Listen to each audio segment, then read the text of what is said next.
Dobrý deň, vítajte v tejto konverzácii. Moje meno je Bea Benková, som zakladateľka a riaditeľka Globálneho inštitútu pre výnimočné ženy. Žijem v Londýne, pôvodom som Slovenka. Momentálne sa k vám prihováram z Bali, z ďalekého a magického Bali a som veľmi rada, že môžem mať túto konverzáciu teraz s Ivankou Christovou.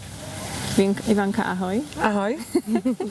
Dobrý deň. A aký máš ty pocit z Femina Fusion? Ty si so mnou prechádzaš cez Femina Fusion a my sme teraz pustili takisto aj pre ženy na Slovensku v Čechách tento rok, tento program. A ako to vplyvalo na teba? Lebo ty si už niekto, kto vytvoril veľký úspech. Veľa vecí si prešla, vytvorila si ten úspech, ale ako to vplyvalo na teba? Vlastne tento program Femina Fusion je úžasný v tom, že idete krok po kroku, po týždňoch. My sme to tu troška rýchlejšie spracovali, ale vlastne tam sa dozviete a cez vlastne tvoj taký písomný, ale aj mentoring, ktorý ty dávaš v tom programe, môžete naozaj nájsť seba.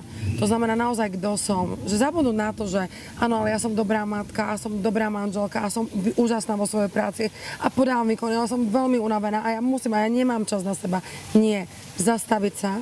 Pokiaľ sa nezastavíme, ja viem, že to je jednoduchšie pomáhať niekomu iného, ako pomôcť sebe, lebo to je to najťažšie, zastaviť sa, zamyslieť sa a venovať čas sebe. A venovať čas tomu, že ja odpovedám proste na nejaké otázky, ktoré mi pomôžu poznať seba, pomôžu, čo je moja vášeň pre môj život, pomôžu mi, čo som najradšej robila, keď som bola dieťa. Proste toto je absolútna podstata, bez toho nemôžeme ísť ďalej, lebo sa len točíme, znova to poviem, v tom kolečku, ale nie sme uzemnení, nepoznáme svoje korene, zabudli sme na nich.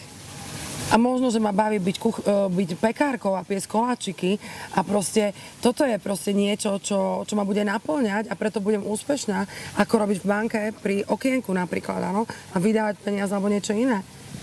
Hoci si to neviem dneska predstaviť, ale pokiaľ nájdete sami seba, dostanete aj odvahu robiť to, čo máte naozaj rady.